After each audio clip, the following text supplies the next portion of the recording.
Ito yung comfort room nila dito sa park. 'Di ba? Glass. Tapos napakalamig ng tubig. Ayan. Sa loob ng park ito. Ito yung comfort room nila. Sobrang ganda. Sa loob. Ayan. 'Di ba? Glass. So balik na tayo doon.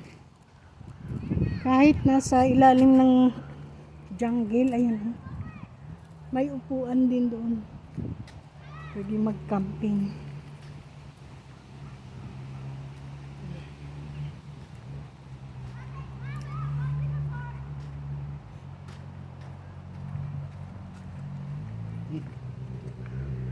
Ang dami, oh.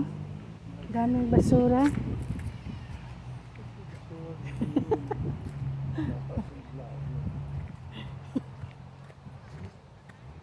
Kasi sayang yung basura na plastic.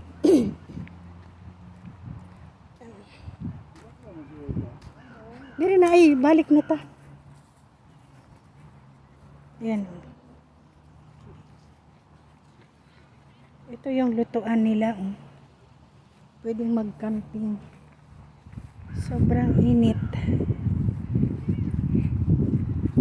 Sobrang init. Ang sarap ng hangin. Okay lang na mainit kasi masarap ang hangin. Kanina dyan ang daming tao umuwi na.